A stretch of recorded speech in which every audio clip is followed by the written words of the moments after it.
Praise the Lord. രാവിലെ സമയം ദൈവത്തിൻ്റെ ആത്മാവ് നമ്മോട് സംസാരിപ്പാൻ ആഗ്രഹിക്കുന്നത്, പ്രാർത്ഥനയിൽ ഉറ്റിരിപ്പീൻ, വിശ്വാസത്തിൽ വർദ്ധിപ്പീൻ. അതെ, യേശു കർത്താവിൻ്റെ അടുക്കലേക്ക് കടന്നു വരുന്ന ജീവിതങ്ങളോട് യേശു പറയുന്നു, നിങ്ങൾ വിശ്വാസത്തിൽ ഉറപ്പുള്ളവരായിരിക്കണം, പ്രാർത്ഥനയിൽ ഉറ്റിരിക്കുന്നവരായിരിക്കണം. അതേ പ്രിയപ്പെട്ടവരെ, ഉപവാസത്താലും പ്രാർത്ഥനയാലുമല്ലാതെ ഈ ജാതി നമ്മിൽ നിന്ന് നീങ്ങിപ്പോകുന്നില്ല.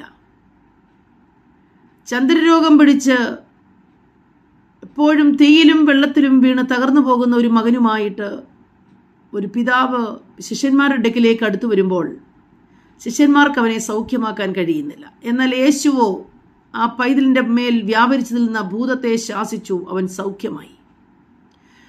അവിശ്വാസവും കോട്ടവുമുള്ളൊരു തലമുറ എന്ന് ശിഷ്യന്മാരെ ആ സമയത്ത് യേശു വിശേഷിപ്പിക്കുന്നു. പ്രിയപ്പെട്ടവരെ, നമ്മുടെ ജീവിതത്തിൻ്റെ വിടുതലിൻ്റെ പരമപ്രധാനമായ രഹസ്യം, ആദ്യ സ്റ്റെപ്പ് നമ്മുടെ വിശ്വാസം വർദ്ധിക്കണം. ദൈവത്തിൻ്റെ അടുക്കൽ വരുന്നവൻ ദൈവമുണ്ട് എന്നും ദൈവത്തിന് വൻകാര്യങ്ങളെ ചെയ്യാൻ കഴിയുമെന്നും വിശ്വസിക്കണം.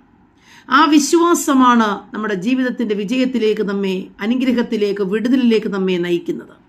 ഇന്ന് രാവിലെ സമയം നമ്മുടെ വിശ്വാസ ജീവിതം എങ്ങനെയിരിക്കുന്നു? നമ്മുടെ പ്രാർത്ഥനാ ജീവിതം എങ്ങനെയിരിക്കുന്നു? പ്രാർത്ഥനയിൽ ഉറ്റിരിക്കണം. സഹിഷ്ണുതയോടെ നാം പ്രാർത്ഥിക്കണം. പിന്നെയും പിന്നെയും പ്രാർത്ഥിക്കണം. ദൈവപ്രവൃത്തി വെളിപ്പെടുന്നിടം വരെയും പ്രാർത്ഥിക്കണം. അങ്ങനെ പ്രാർത്ഥിക്കുന്ന ഒരു ദൈവഭക്തനു വേണ്ടി വൻകാര്യങ്ങളെ ദൈവം ചെയ്യും. അങ്ങനെ യേശു പറയുന്നു, ഉപവാസത്താലും പ്രാർത്ഥനയാലുമല്ലാതെ ഇന്ന് നിങ്ങളെ വ്യാകുലപ്പെടുത്തുന്ന, വേദനപ്പെടുത്തുന്ന ഈ അനുഭവങ്ങളെ മാറ്റുവാൻ മറ്റൊന്നിനും കഴിയുകയില്ല. ഒരു ശക്തിക്കും ഒരു വ്യക്തിക്കും നമ്മുടെ ജീവിതത്തിൻ്റെ അനുഭവങ്ങൾക്ക് വ്യത്യാസം വരുത്താൻ കഴിയുകയില്ല.